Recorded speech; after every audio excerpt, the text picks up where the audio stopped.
I mean, I was thinking, just when I was thinking about him this morning, I remember him telling me, like, his very first training session with Offaly, a bag of footballs down. And as I say, this is only a few years after they'd won an All-Ireland. He took a bag of footballs down, out onto the training field. He was wearing his old blue UCD top, and all these guys were there going, who is this person?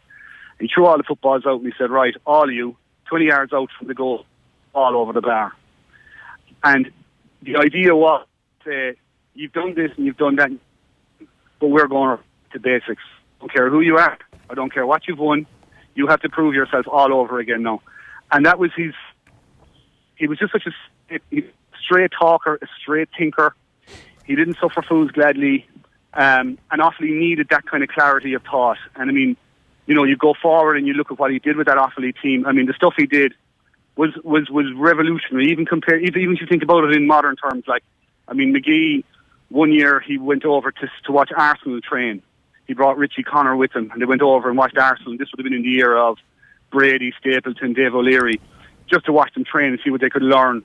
He brought a video camera to matches back in the late 70s, try and record the matches and have one right or wrong. Now, the video camera mightn't have worked every time, but that's the way he was thinking. Diet-wise, you know, the McGee, like, they might have got a fine feed at training. Now it was a slab of milk, and sometimes the training was so hard they couldn't even keep the milk down. So he was thinking a different way. He was setting new standards for these guys. Now, he was lucky in one sense, I suppose, that he was coming into an Offaly team that had a lot of very, very good young players, and the likes of Connor as well to help him along to bring those ideas to reality.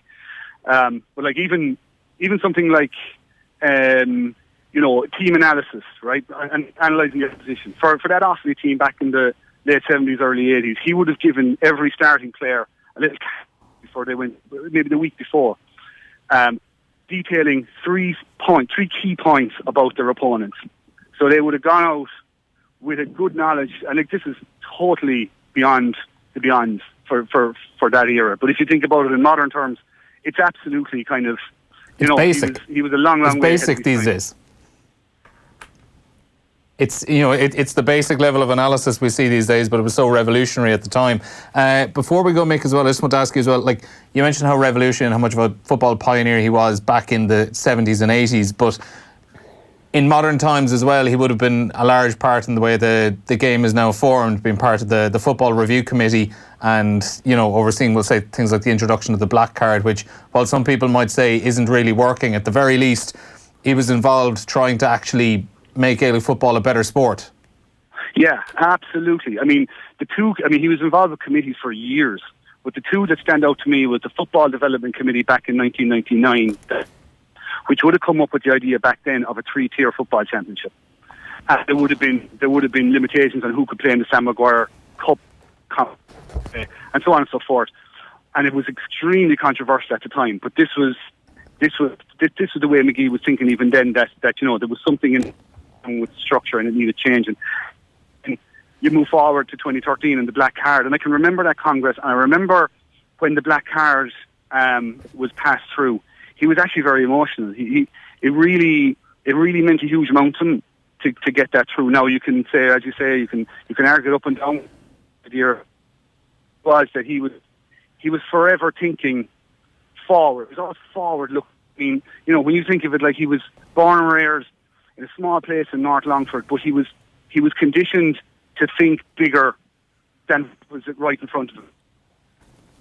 Forward, trying to imagine the future for whatever team or whatever situation he was involved in, and, you know, I mean, he'd be really, really missed.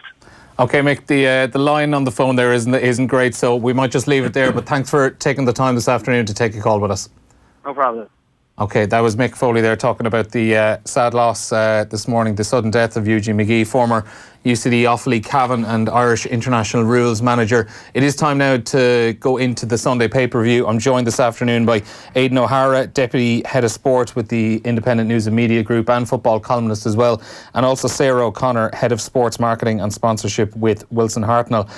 Before I get in and look at the back pages, Aidan, speaking to you earlier on, Eugene as well as someone you would have kind of crossed paths with. Yeah, I would have crossed paths with. He's a would have been a football columnist in the Irish Football Independent. columnist in the Independent, yeah.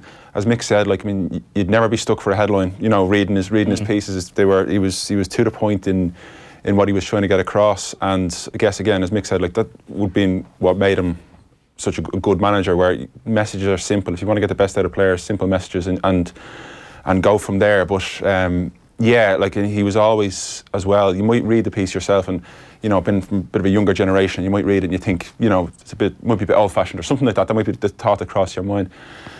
And then you realise then on Monday morning, everyone's talking about what he's written, and you're going to the match the following week and the people are on the train or on the bus, and then you kind of, you know, get yourself back in your box. So, like, he was...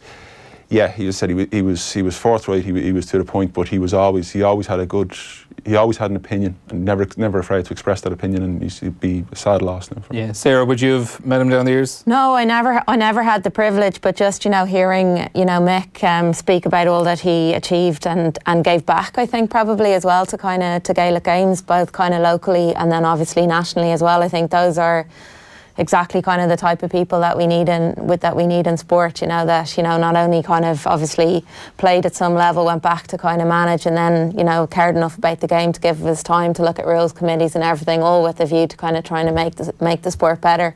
And then obviously doing a very good job, according to Aidan too, about reading on it. I mean, I would have enjoyed his articles, but I thought that was a good point by yours of never struggled for a headline from what he was saying. No, you didn't. No, that was always thinking, like, it's sort of one of those agenda setting kind of columnists that, you know, I know you're doing paper reviews and stuff, and there's certain people who people might not necessarily agree with, or they might not necessarily like, or they think they might not like them, but they always read them. You always come back, and they've always, certainly on the Independence GA coverage on a Monday, all the way through the summer, all the way through the year, in fact. You know, I'm not sure, it felt like he wrote every week. I'm pretty sure he did.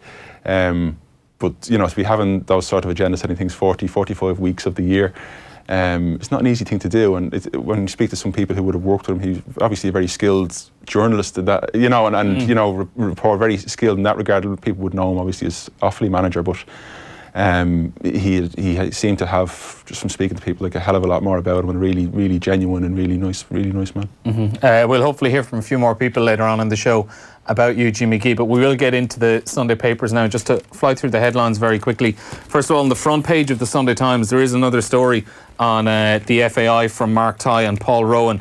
FAI chief, €60,000 to his ex was agent fee. So that is the front page of the Sunday Times. The finance director of the Football Association of Ireland in 2014 was told that a €60,000 payment to a woman who was dating John Delaney at the time was an agent's fee relating to a friendly match between Ireland and England. Tony Dignam, who was the finance director from 2011 to 2014, is now one of two candidates vying to fill the vacant position of honorary secretary of the FAI board. He said he wanted to bring accountability and transparency to the association and was happy to answer questions about his time as an executive. On the back page of the Sunday Times this morning, they lead with a picture of Virgil van Dijk and his Liverpool teammates celebrating yesterday's Van Dijk's goal in yesterday's 3-2 win against Newcastle at St James's Park. Fighting to the last, Salah injury blow mars Liverpool's last gasp 3-2 win at Newcastle. And also on the back page of the Sunday Times, they also have another story in the FAI about FIFA want answers from the FAI on Delaney. The Christchurch FAI is facing a further investigation into its affairs, this time by the world governing body FIFA. So another FAI story we are going to be hearing a lot more of over the coming weeks and months to come. On the back page of the Sunday Independent, they also go with Liverpool's win yesterday, which keeps the title race alive going into the final weekend next week, keeping the dream alive as Divock Origi celebrates his winning goal in the last 10 minutes of yesterday's game at St James's Park.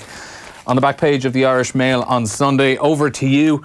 Origi winner sends amazing title race down to the final week. Now Liverpool look to ex-boss Rodgers to do them a favour against City. And also a line from Sean O'Brien at the bottom of that as well. I'd have stayed for quarter of the cash. This is Sean O'Brien. He's been speaking to all the Sunday writers this week about the Champions Cup final next week and his move to London Irish next year. It's something I think we will be talking about in the next half an hour or so. Sean O'Brien claims he would have stayed at Leinster for 25% of the money offered by London Irish, and admits there were aspects of his departure from his home province which he wouldn't be overly happy with. On the back page of the Sunday Mirror, again it's Liverpool. Orsum, Origi, nicks late winner for Liverpool, but star Salah is carried off. That's after Liverpool's 3-2 win against Newcastle yesterday. The Daily Star as well. Knockout sub Origi rescues Klopp's title dream.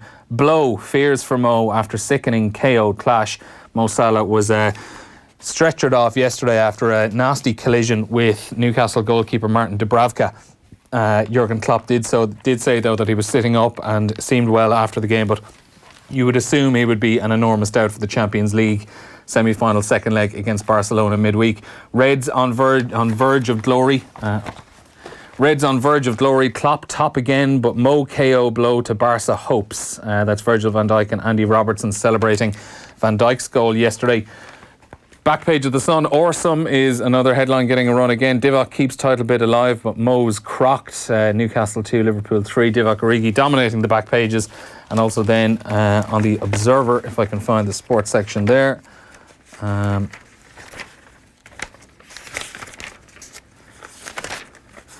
Scroll through it.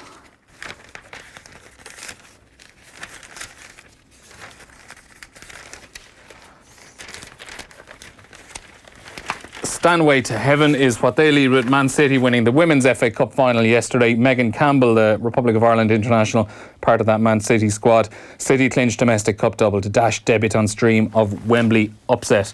Now guys, where do you want to start with this afternoon? We were looking at the GAH following on from Eugene, and there's a few pieces across the papers with the championship starting with a bit of a whimper really. Just a couple of games today. There's explodes a bit into life next week, and it's kind of... Mayo fans will tell you it is not starting with a whimper. Well, yes. Well, whatever Mayo fans are actually left in Ireland. As a dub, I'm very wary of answering anything about Mayo fans. It's sort of reflected in some of the coverage, and that there's a couple of good player interviews. There's one Sarah you spotted in Sean Moran in the Sunday Independent. Sunday Independent, yeah. Good insights from Lee Keegan as well, and even on the whimper point, Aidan spotted an article or a piece in the Indo again from Colm O'Rourke, kind of just the contrast, whether there's some lessons kind of for GAA. He's obviously spent some time recently down in Melbourne, and I think was kind of struck by the kind of volume of sport that was going on in the city, but then also just the publicity around it. And he kind of, in one paragraph, seems to indicate that they make talking points out of everything in Australia, and then further down is talking about the championship kind of getting underway with a bit of a, I suppose on a whimper. But Aidan and I were just talking when we were looking through the papers, and that, you know, sometimes actually there's kind of a lot more there when you kind of scratch beneath the surface. And probably the example of the Sean Moran article is a good one. The Sean Moran article, like obviously Dublin hurler, but it's a long way down the piece, and obviously, I mean, it's not something that he wants. It's not something that he wants to make a big deal of. But he speaks about his Christian beliefs, and you know, I guess marriage for some people doesn't mean a lot. To us, it means a lot. I was brought up in a religious home. For me, it was the right move at the time to marry Carla. Speaks about going to a Christian group of like-minded people. The values that my parents instilled in us, I like to be able to live by them. These kind of things that you don't necessarily expect. I think he's 26. You know, you don't necessarily expect. You know, he's going to be playing in Nolan Park next week. So these pieces are great to read, where you know a little bit more about the person that you're watching. So people, I think, supporters, media, that you become a bit more invested in someone like Sean Moran, because you know a little bit more about him. And I think sometimes the nature of certainly in GA over the last number of years is that's someone like Mick, who we had on earlier on, like obviously on the GA beat a long time, and like there was a time 15 years ago, even I was covering GA then 15-20 years ago, and I'd still have a load of phone numbers of players who you'd ring them on a Thursday and they'd talk to you or they wouldn't talk to you, but you would have no issue in ringing them. I think now that wouldn't be, you know, I don't know if they'd answer the phone at all, or, you know, it'd be some kind of, you know, a sponsorship launch or something like that, like the Lee Keegan one today is. It's a lot more tricky now. I think, you know, even going back to kind of hearing a few of those kind of forward thinking bits that kind of Eugene McGee kind of brought in terms of the player analysis or video analysis that we kind of take for granted, and we all see that as like an advancement, but then there's absolutely no doubt in terms of the other bit that's probably come in as the camps have got a lot more closed from, from top to bottom, and I suppose it's professional, not just kind of on the pitch, but off the pitch as well. That you're probably a bit more closed off, and I suppose wary that someone is looking for the line as opposed to finding out about you. That's the thing, and like, to be fair, seeing who you are. We've come in, and the first thing we talk about is the Christian belief, which is about 800 words into the piece. It's a very good piece, but that's the kind of that's the line you'll take away from it. Now, like, there's different ways of. You could put a headline on that, the Dublin hurler, Christian, all that sort of stuff, and really, blow it up as a big piece that it's all about this, and it's not. It's just part of him, and it's very well reflected in the piece, about his hurling, and then it goes into his personal life and all that kind of stuff. It's well balanced, and you can understand why people are wary of. People are terrified of headlines, usually, because. You can say something when you hear live radio. I could say something here and not even realise that I've said it, and then somebody comes out and says, "What?" Someone else decides. Someone else hears the most important thing. Yeah, and that's sometimes is the nature, which I think why people are, say, athletes and things like that are often more comfortable these days on things like, say, Players Tribune or even on radio or whatever, where it's all out there. It's not necessarily edited, or in the case of the Players Tribune, it's edited, semi-edited, copy approval kind of stuff. Yeah. But sometimes it can be a bit PR-ish in that regard. Yeah, no, it's a funny balance, though. I think sometimes, to your point, because I think sometimes when you know more about the person, like it's a brave thing to open yourself up, and in some ways the players, like, they do that on the pitch and they've no bother with it, no matter the size of the crowd. But in a one-on-one in an interview, it can suddenly become a bigger deal. But I think as a fan, in a way, you become a bit more sympathetic to the players when you know that little bit more about them, because you kind of, I suppose, can relate to the vulnerability or whatever. And even in that Sean Moran piece, he's saying there he was a slow, late kind of developer, and wouldn't have been rated like when he was playing under 14 or under 16, but's gone on to be like a heartbeat of the Coola team, and now a key player in the Dublin setup as well. So I think it kind of can. I think that's the beauty of sport as well. It's not just the games, but when you know a little bit more about the human story behind these things, it actually draws you in. It's human nature as well that someone will get a bit guarded sometimes, because I've been at matches and press launches and things like that where you might have 2-3 minutes before the interview where you might be chatting with someone just waiting to get set up, but as soon as you actually put the mic in your hand and put it in front of them, you can almost see them just kind of closing off a bit, and it's totally understandable. Absolutely, yeah. I mean, I would have done vox pops in college. All that sort of. I wouldn't have done much radio, but I've done vox pops in college, and it's like a mute button holding the dictaphone up to somebody, and just this kind of they clam up, and understandably so, because as I said, like, when you're speaking, you're not necessarily thinking as clearly as you would do, and you see things sometimes on radio. If you're doing, say, a radio interview and you hear the transcript, you read the transcript of it. When it's down in print, it looks an awful lot harsher at times in print, and it looks a lot more scathing than it might necessarily do when you hear it on radio. And I think that's why people are sometimes wary of getting. I don't know. I think the media and all that sort of stuff, everyone's against us and all that kind of stuff, and that's used sometimes. I mean, that's very much used on both sides at this stage, where people know, if they need to get a message across, you suddenly see, a player who you wouldn't ordinarily expect to be interviewed in the paper is suddenly giving an interview to a prominent journalist, and then that's setting an agenda, be it without a sponsor.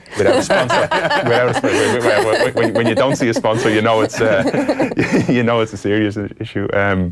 But yeah, like, there's been several of those over the years, be it, to get, talking about a lenient referee, or talking about fouling, or talking about, there's been a few famous ones over the years, but it's, interviews like this isn't, I think Dermot refers to interviewing on a Friday afternoon in between work, on a work break or something like that. Yeah, on a Friday afternoon, Which is also interesting, because Paul Flynn and Lee Keegan are both in the papers, one kind of indicating about a move towards semi-professionalism, and then the other one kind of saying, like, why wouldn't you want to play in Croke Park? We get really well looked after, which, it's interesting. Keegan's quite strong on just saying that, like, no one's forcing you to do this. Like, you do it for the love of, the love of the game. Keegan is across a few of the papers? He's across a few of the papers, He's in the Sunday Times, I think. He's in the Daily Mail or the Sunday Mail on Sunday. Yeah, Sunday World. he's strong as he always is. Again, one of these fellas who... Comparing Mayo to Tiger Woods. Yeah, the Tiger Woods thing, the killer instinct, and that's what I admire about him and things like that. That's, again, somebody who is a very interesting... He's an extremely interesting character, very prominent player. Yeah. A bit like, say, Philly McMahon or these guys. The guys who are not afraid, seem to be not afraid to speak their minds and stand by the points that they make, and they're happy to do that. It's obviously a build-up to today's game, and you do get the old. I'm not sure if it's in this piece or it's in the Sunday World piece, but you get the old cliche of if we're not up to it, New York will give us a really tough game, But apart from all that sort of stuff, there's a lot more to it. Yeah. There's the cliche part of it a bit, but I think that's almost standard practice at this stage. But first, things around other sports about. Tiger Sense on a Sunday, took advantage of it. It was a great sight to see. Taking that from other sports into our own game is something that James Horn is conscious of. Looks at NBA, NFL, golf, all these different kinds of sports, and how we can progress and build bits into our game, which goes back to what Mick was saying about Eugene going over to Arsenal. There's people who are pioneers might be a strong word on certain people, but they're not afraid to look outside the bubble because they learn an awful lot from it. And it kind of goes back to the Colin O'Rourke thing where he was talking about Australia. That there's no harm in looking at these at places like that, rather than and I think it's like having that kind of mindset to always think maybe there is another little edge or there is something to be learned from. That doesn't necessarily mean that things that have gone on in the past have all been bad, but it's to try and take what's good and build on it. And one way of doing that, sometimes that can be quite difficult in your own world, and I'm sure the kind of county teams in kind of Mayo and Dublin Kerry aren't giving each other tips, so you might be might be more likely to get them elsewhere. Just on the thing of going pro, the quote from Keegan is I love the ethos of the GAA, the way it is, to be honest. I think you get so much more respect and pride when you put on a jersey when you're doing it, not for free, but you're always doing it for family and where you're from. I think it'd be a crying shame if it goes that way, professional. The joy and excitement the All-Ireland win brought to our club, which was, I think it was Westport, wasn't it? It was Westport, the footballers, intermediate, wasn't it? Yeah. So, the club is still talked about, and they're the stories you have for a lifetime, and you can't buy them, So that's, again, it's interesting when you see such a prominent player coming out against something that has been suggested. I mean, it hasn't been suggested pay for play or anything like that, but it's potentially heading down that road, and it's interesting to see such a prominent player coming out and especially, I think he's acknowledging that they probably train as professionals. Like he's saying, even at club level, you could be out 4 nights a week, but that it's really the money bit would make a difference. On that topic, there was one story you brought up there a while ago as well. I'm conscious we're up against the time. It's a shorter than normal pay-per-view, but very quickly there is a piece. GAA keeps its eye on the ball with rollout of digitised slitters. Yeah, it's the sort of thing you kind of have to check the date on to make sure it's not the 1st of April, but it's a Dennis Walsh piece in the Sunday Times, and it talks about the basically the research that's gone into it to try and get to standardise the slitters. And it refers to a little piece of technology. It's a piece of technology no bigger than a 5-cent coin, needs to sit in the core of the ball, no more than 4 centimetres from the surface. And what the challenge is to store information on the tag that could be read by an app on the mobile phone. And so if the slitter is legitimate, the tag will say so, and a simple yes or no will flash up on the smartphone. They launched the slitters at a solid block wall from a distance of 5 metres at a speed of 55 miles per hour. This was done 100 times with each ball, and the tags that couldn't withstand the violence were discarded. And the hope is it says the outcome of the slitter will be used in the Celtic Challenge, the under-17 national competition in the coming weeks, and if it passes that field test, the plan is to roll it out of the digital slitter for the competitions in 2020. So, whether it's good enough for a Munster Championship or not, you'll have to see. But is this an enormous effort just to stop a few teams, smuggling up their own little slitter for a penalty or something like that? Yeah, it seems to be. I'm not of hurling stock. Shane Stapleton or someone like that will probably go into more details on that kind of thing, but. Yeah, it would appear you made reference to the Donald Cusick a couple of years ago where there was... Yeah, you compare it to kind of some of the ball tampering and cricket. Yeah. I'm certainly no expert, so I couldn't say what difference it would make. But again, people seem to be always looking for these tiny edges. So I suppose anything that kind of introduces an element of fairness is to be welcome. But it is kind of crazy how that kind of... how technology has kind of becoming increasingly integrated to our sports and kind of the impact it has. Also talks about the potential for, if the tag is successful, the possibilities to harvest other in-game data are endless. So, who's hitting the ball the hardest? Hitting the ball hardest, so the old kind of just go and win your own ball thing would be, slightly obsolete. But it just says in the evolution of the game, this idea was a quantum leap for those who had the vision and stamina to follow it through. It's a triumph.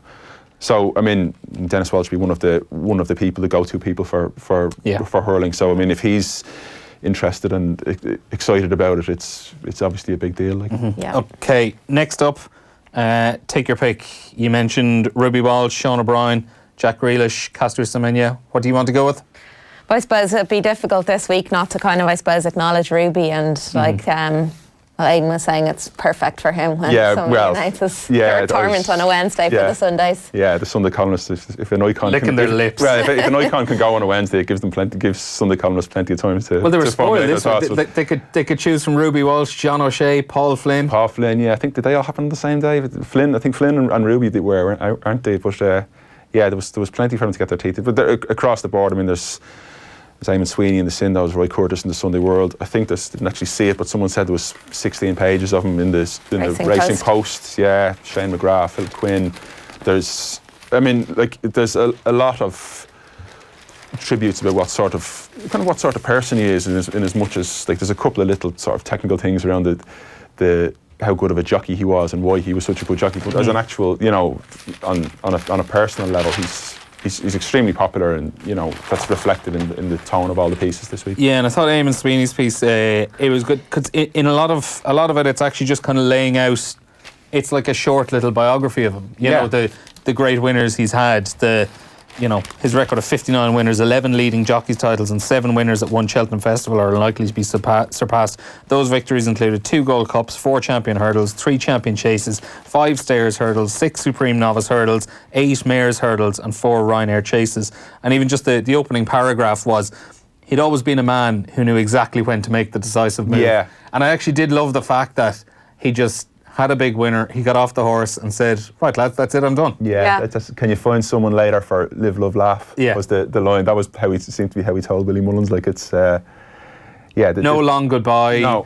No, this is his last Cheltenham, this is his last entry, this is his last Punchestown Festival for months and months. It was just, that's it, I'm done. Now I know a lot of people were speculating he might be calling it a day sometime soon, but just decide on a whim. No, I think it's brilliant, and Eamon Sweeney too was thanks to the memories champ, he made life more fun for a lot of us. And when these guys who kind of have this almost transformational impact on their sport, because what they've come along and done has just never been done before, and then they do what hasn't been done before consistently, for them to be able to kind of ride off into the sunset on their own terms, is fantastic. Especially in a sport like racing, where the list of injuries he has had is documented here. And the people who have been seriously injured or passed away, who he would have known, obviously. Like in 1999, he suffered a broken leg after crashing into a protruding rail in the Czech Republic. Just 2 weeks after returning from a broken collarbone, he broke the same leg in a training accident the same year and missed 5 months of the season. In 2008, he suffered a ruptured spleen when kicked by a horse after falling at Cheltenham. It required an emergency operation to remove the organ, and Ruby was back in action 27 days later. In 2010, a broken arm was followed by a fractured tibia and fibula. A year later came a crushed neck vertebrae after a fall at Killarney. And that's aside from the cracked ribs, the broken rib, the minor injuries, the day-to-day things. Yeah. I think it's been said many times before, I think it's the only sport where the competitors are followed around by an ambulance, as routine. And it's astonishing what they put their bodies through to get on the horse, the keeping the weight down and all that kind of stuff.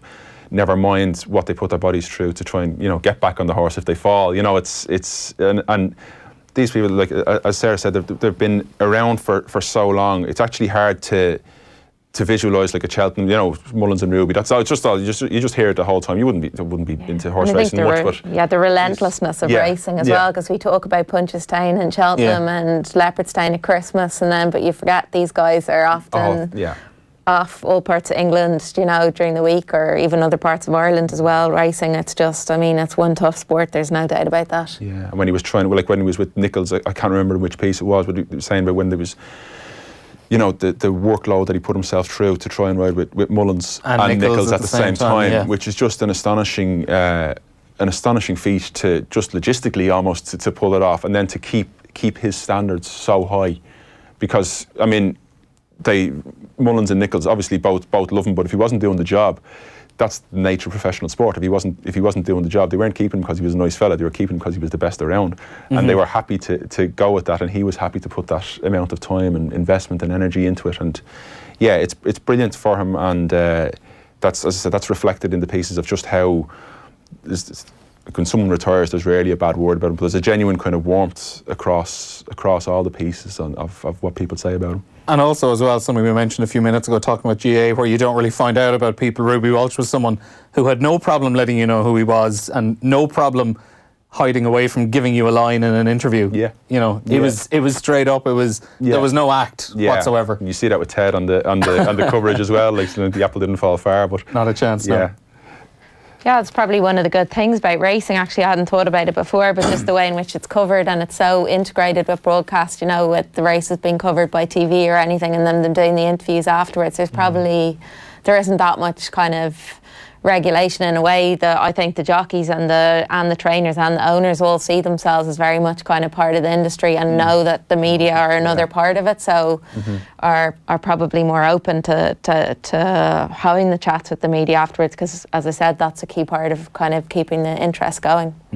Okay, and where we are running out of time ever so slightly. Yep. Sean O'Brien is in pretty much all the Sunday papers today, interviewed ahead of next weekend's Champions Cup final, next Saturday's Champions Cup final against Saracens. There is one big line in it though.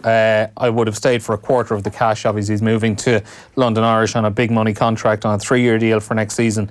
Is there any one of those interviews across the papers though that kind of jumped out best for you? Not particularly, in the sense, like in a lot of cases with Sunday papers where they have the same person to interview, I think at times they all have the same quotes. They all have the same quotes, but the good thing about this is they're good quotes. So in fairness, more or less every one of the writers just lets the quote stand for themselves.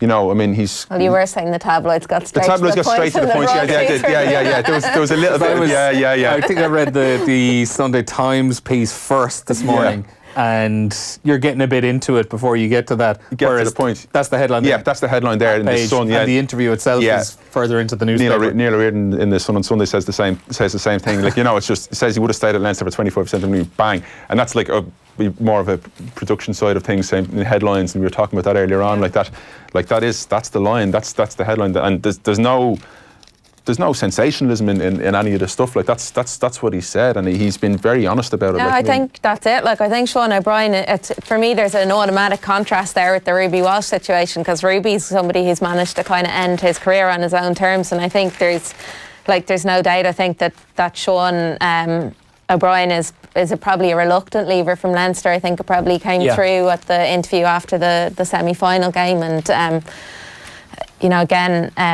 anytime he's asked about the departure, he comes across as very emotional, which and he talks about how he's really built himself up there, and you can see, if you stand back and look at it cold commercially, you can see why maybe the IRFU were reluctant to invest in a player of his age with his injury record. But then I was saying to Aidan, I think he's brought something really special to the Leinster setup in terms of culture, and he's a clear leader as well in that regard, and he's maybe has been something slightly different from what you would have expected. Like someone like Tyke Furlong, maybe a role model for people outside of the fee-paying schools. The traditional rugby, the traditional rugby academies that there is a route into. There's a great part here in it where he's saying they actually took a bit of a chance on me, putting me straight into the academy. They gave me a few bob. I think we were getting €332 a month and getting into UCD as well. I got my accommodation and small scholarship. I was able to live, basically. Then I said to Dave McHugh, who was the manager, if there was any work going anywhere, to let me know. I used to help Johnny O'Hagan, the kit man, usually just filling ice baths and cleaning out changing rooms and shower rooms as the first team lads were finished. And he said it suited him because he was able to kind of hang around with the senior team players. Yeah, Yeah, and I think I remember reading before about him selling his granny's brown bread on a Monday. He'd take the orders and go down home for the weekend. And even him, how he's kind of stayed involved with his club in Tullow, because, you know, I was also saying to Aidan, I think there's a real dichotomy between what's happening in rugby clubs outside Dublin and those in Dublin. The ones outside Dublin seem to be thriving and the ones in Dublin seem to be struggling a bit. So, you know, again, I think he will be a big loss to the Leinster setup and probably the Irish setup, just in terms of the kind of attitude and behaviour and that kind of broader cultural piece. He talks about the coming from Tullow versus the schools thing as well in the piece. It's like, I had a massive chip on my shoulder coming in, no point saying otherwise. I probably disliked all the school lads from the word off. The word off. The first under-18s team you came together was a schools youth mix, and when you met it was all, where are you from? Tullow. It'd be like, where's that? In a real patronising way. There's no genuine interest in where you're from. And it was kind of in their own bubble at this stage. It says it's changed fairly quickly over the years. Once you give a lad a few thumps, it changes the mindset fairly quickly. Very quickly, yeah. Some good bits even on the mood, even just aside from I would have taken a quarter of the money business. You know, would I say now that I'd be bitter? No, I'm not bitter because I get the business decision. Was there a few things I probably wouldn't be overly happy with? Yeah, there probably is. But that's probably just me being selfish in terms of wanting to be here. And, you know, unlike Ruby Walsh, we don't all get the fairy tale ending. No. And to be able to go out on our own terms with whoever we want, it's, you know, it's an interesting, you have to make the tough decision. Yeah, it's an interesting thing as well. Like, sort of, the rugby's still relatively young in professional senses, but it's an extremely professional decision. These kind of things happen in soccer the whole time, where you know, you've lads who are 29, someone weighs up whether past their sell-by date or not, and they're gone. And there's no kind of, I mean, Keane was a very famous example where, you know, United ditched him because he was deemed the same thing he'd been doing for the previous 10 or 12 years was no longer deemed useful versus where it was, and he was cut.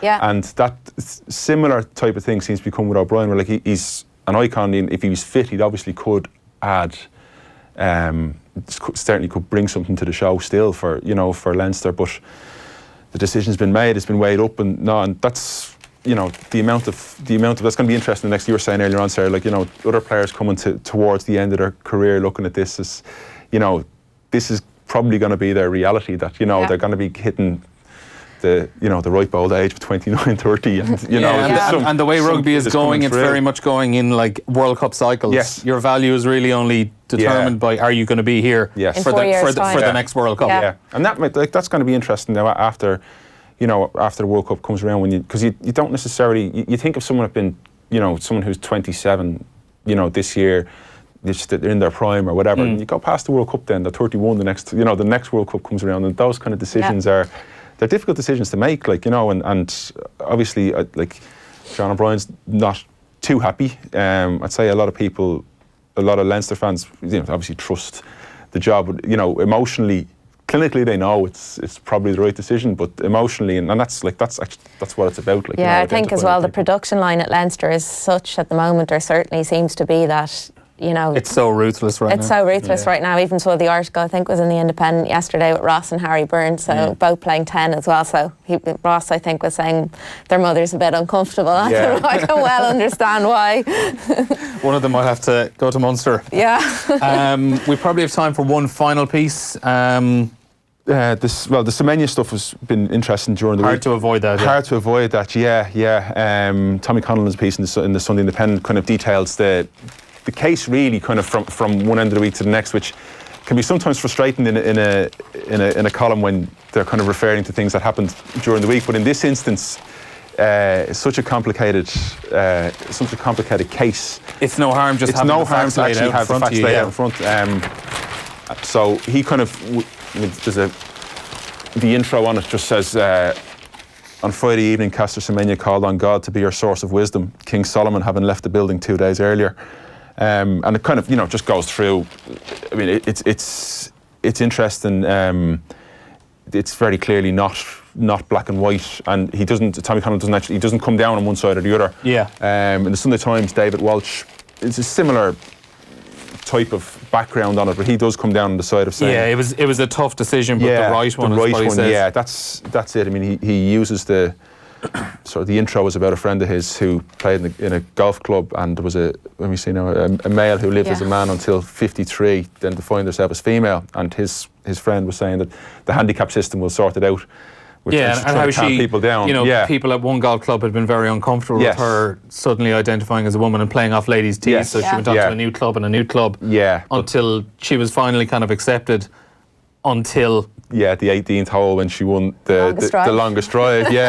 And the friend wasn't too happy about that. Like it's an analogy of sorts. I mean, there's no analogy for Semenya, which is the whole point about the week. Like it's a unique case. And you can kind of go around in circles with it. I mean, most people acknowledge that there's an element of advantage that she has enjoyed but she has paid for it in enormous ways over the years, like how she's been treated. And like that's the thing. There's no, you'd say probably morally right or wrong decision. There is probably a morally or ethically morally right decision where it's not really fair to ask her to take those, to reduce her levels of testosterone, but. I think that's, again, as David Welch says here, they had to discriminate. The last paragraph, the CAS knew it had to discriminate against one or other, as in Semenya or the rest of the athletes, and it chose to discriminate against a numerically smaller group. It was a tough decision, but also the right one. But is it discriminating against the larger group to let her another run as they are? Yeah, well, what they say that the hard cases make kind of bad law, so I'm not sure that answers that question, but I think it's one of those, like, what this is definitely a conundrum, but I have to kind of, having read David Welsh's piece, it's probably, I feel Semenya's probably paid a huge price in that there's things about her that, we probably in some ways don't need to know, but if you've got one group of, I suppose what he's saying there, that either way it was a bad decision, but the decision that's been made is probably trying to be fairer to the broader number of people, so it's tricky, but I think it's one of those things that makes people uncomfortable, because again, on a human level, you kind of feel for somebody like Semenya, but at the same token, in some ways, what for me is kind of missing, I wonder, it would be interesting to know the thoughts of the people that came second or third in the Olympics to Semenya's. How does that other group of kind of athletes feel? And that's one piece that's probably kind of been missing from the commentary. You can understand why as well. I'm sure they don't want to put their heads above the parapet, but I suppose it's whatever you can do to kind of maintain the welfare of the broader number of athletes is probably where you need to end up on this one, but not an easy one at all. Yeah, no, it's like, I mean, it's unfair. There's no kind of getting away. It's on a personal level for Semenya. It's dreadful. And as you said, sorry, like there are things written about her you don't necessarily need to know in terms of what internal organ she does or doesn't have, and you're kind of all this stuff is laid. Nobody would want that laid out about themselves and in that kind of level of detail. But it's like the Sunday pieces, like you couldn't avoid talking about it this week. There's a couple of other pieces around it, but obviously, like, I mean, it's obviously a very, very busy weekend. So it's the sort of thing that, had it happened in a quieter weekend, it's a different time of the year, it would have been a huge thing for the papers. But it's covered, but it's something that I don't think there's in any of the pieces that you read. There hasn't been a satisfactory piece. And that's no criticism of the people writing it. It's just an unsatisfactory case that nobody can end up happy with it. It looks like there will be another appeal, I think, to the Swiss Federal Tribunal. So it's probably one that's going to run on for a while yet as well. Okay, guys, we are out of time. I know there was another piece on Jack Grealish across the papers as well that you found very interesting. I read as well. It was very, very good. He's in Sunday Times. I saw him in the Mail on Sunday as well, with Oliver Holt as well. But that is all we have time for. There is a comment in as well on our GA commentary. The championship starts with a whimper. It matters a lot in Connacht. That's from John in Leitrim. Fair enough, I suppose. I think we were probably referencing more the actual coverage of it. The event and the kind of the big build up and that kind of thing, more so than the teams involved. I mean, is that happening now when we lose April? I think so. I think it's disappeared. I think a little bit. Like, I think April, it's almost like anything, you get back from kind of a holidays, don't you? And it takes you a day or two to kind of get up to speed. And it's almost like we've been, like we haven't had the kind of GA conversation in April, so we're taking a while, Okay, Sarah O'Connor and Aidan O'Hara, thanks for joining us. We'll be back after the break looking ahead at the John Smith Stadium with Stephen Doyle and Brian Kerr. Don't go away.